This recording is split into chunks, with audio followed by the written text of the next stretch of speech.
Welcome to the 80s.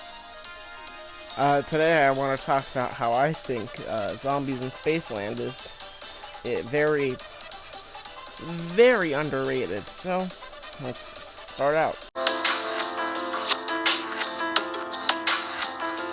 Let's start out with the layout. So, sorry.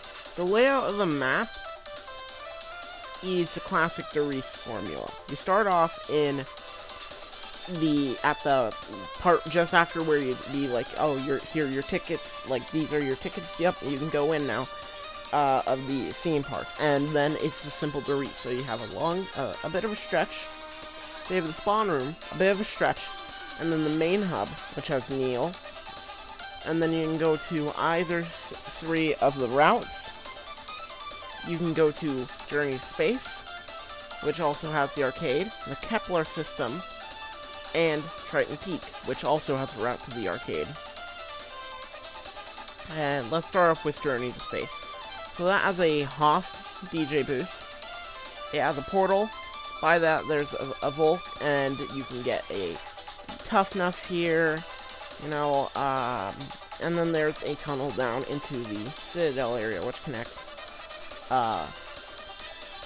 all three areas. So there's an entrance here, and then there's an entrance in between the part that connects Triton Peak and the Kepler system.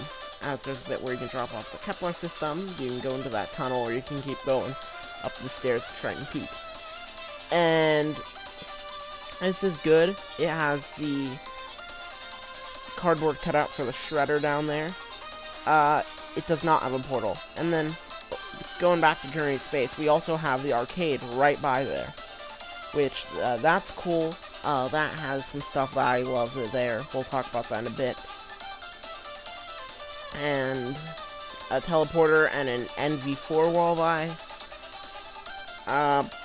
Yeah, so, and then Triton Peak is more vertical. It's got a ride there. It's got quickies and, can't remember what else the other perk is. Don't even know if there is another perk there. And then the Kepler system's got bomb stoppers and, Slappy Taffy, which those are cool. It's got, some box locations, some traps. Not much over there, besides, of course, a teleporter. But yeah, a pretty good layout.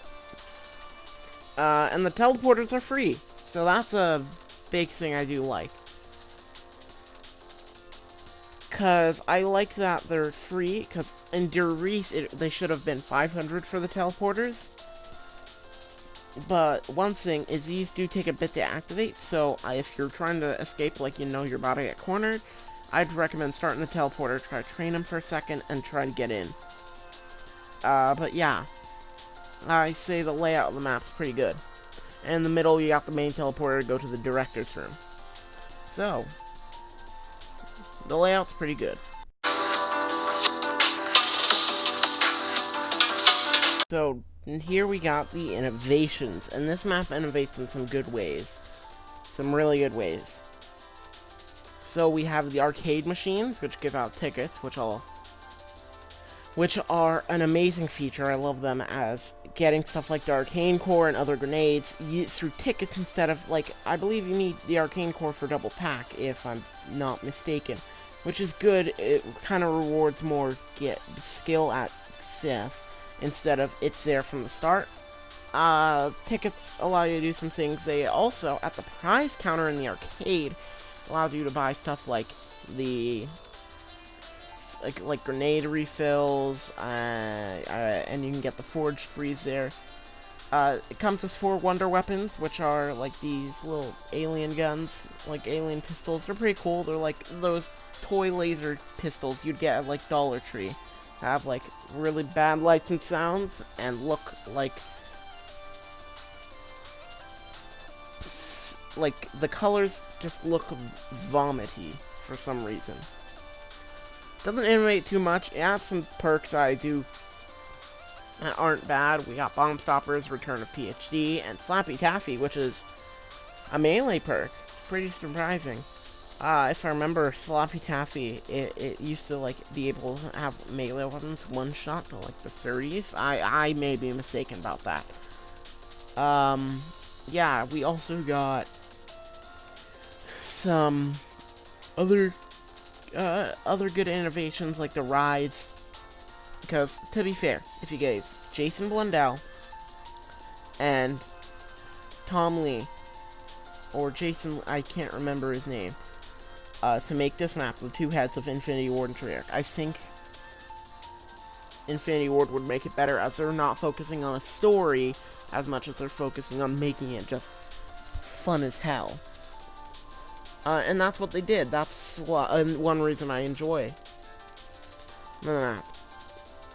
The map's also really good in the regard, not really good, but it innovates not too much else. The traps are pretty well integrated to the map, but other than that, not too much innovation besides the Brute. Kind of hate the Brute, but at least I remember there used to be this glitch that you could run where it's like doing some stuff, and eventually you end up at like those splash pads, and you could sit in there, you'd kill zombies, but not the Brutes, but the Brutes wouldn't count towards rounds, so you could get to like leave your Xbox on for overnight and you get to round like 80. It was pretty cool. Yeah, not much else I really gotta say on innovation. This map really integrates some features really well. A big example of this is a ton of the wall buys are just on the wall. Like the Volk by Tough Nuff that I mentioned earlier in Journey to Space, it's just lying on a hot dog cart. Or the Banshee is just in the arms of a toy spaceman in a display case. Like, that's so cool. I love that so much. There are some traditional wall buys like the E-Rat, I want to say, and the NV4 I mentioned earlier in the arcade. Other than that, and I do like that it's candy machines more than vending machines. Like, vending machines would have made sense too, like if they dispense like some soda. But the candy machines work pretty well too, especially for this map, because I feel like a lot of the stuff that was changed to Infinite Warfare, like the candy machines and the pinwheel mystery box, were definitely made for Spaceland and just added to the other maps, because they didn't want to make a new box every map. They also integrate the bosses pretty well. I like that the Brute is just the park mascot guy. Like, that's so cool. The clowns, they don't fit in as well. It would have been cool if maybe it was like, I don't know, maybe like some vendors, you know, like a vendor, like vendors at a park. That'd be pretty cool. But it integrates stuff well, very well. And I know the gameplay is lagging. I'll get new gameplay next time. This is awful. But I don't have much to say about integrated features anymore. It's still good. And, oh, two things. The tickets, very well integrated. And another thing, droppable items from zombies. The backpacks that contain ammo clips. I forgot to mention this in the innovations. I really like that. Like, ammo clips, you can get, like, plasma grenades and this stuff. It's good. And so are the coins that you can use for the little claw machines. Those are cool, too. But other than that, I don't got much more to say here.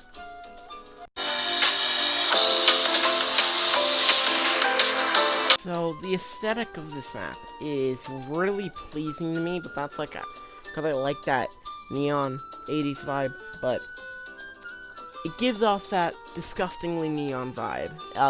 It matches the aesthetic perfectly, both as an amusement park and being disgusting 80s neon.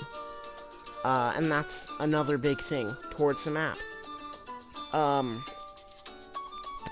So, as I mentioned, entering the park just after the ticket booth, that's great. It would have been cool if you could start outside the ticket booth, but it's a minor nitpick. Like, the pathways are cool. I really like that in the Easter egg, the UFO out of Triton Peak comes out. Like, that's so smart, being a space-themed theme park. I wish the alien looked a bit more mascot-like, but, or it was the statue in the Kepler system that came out. That's, again, a minor nitpick. The aesthetic is perfect. The wonder weapons, again, they fit that aesthetic. And the guns, the laser guns that Infinite Warfare has, like the Banshee, the Volk. I'm not actually sure if the Volk has it, but the Banshee and some of those, they fit, like, well, because a lot of 80s older action movies have these laser guns, and it's fine. It works well. It works incredibly well, and that's what I love about this map. And, again, the rides fit, too. The rides are great. I love that. The ride in Triton Peak, I may have been saying, it's just great. The aesthetically, it's got that neon 80s down, and it knows it's doing it. Also, I love the Hoff being a DJ at the park. That's so good. And the fact that after after doing something with the Hoff, it's either unlocking him as a character, unlocking him to call him in, or just interacting with him, unlocks the Knight Rider scene, and, like, that's so good. That's just, they didn't have to add that, but they did, and it's so good. And all throughout the map, you hear this 80s music playing. It's all 80s music. It's great. It just fits so well, and that's, again, a big thing to why I think it fits. So, yeah, that's all I gotta say about aesthetics.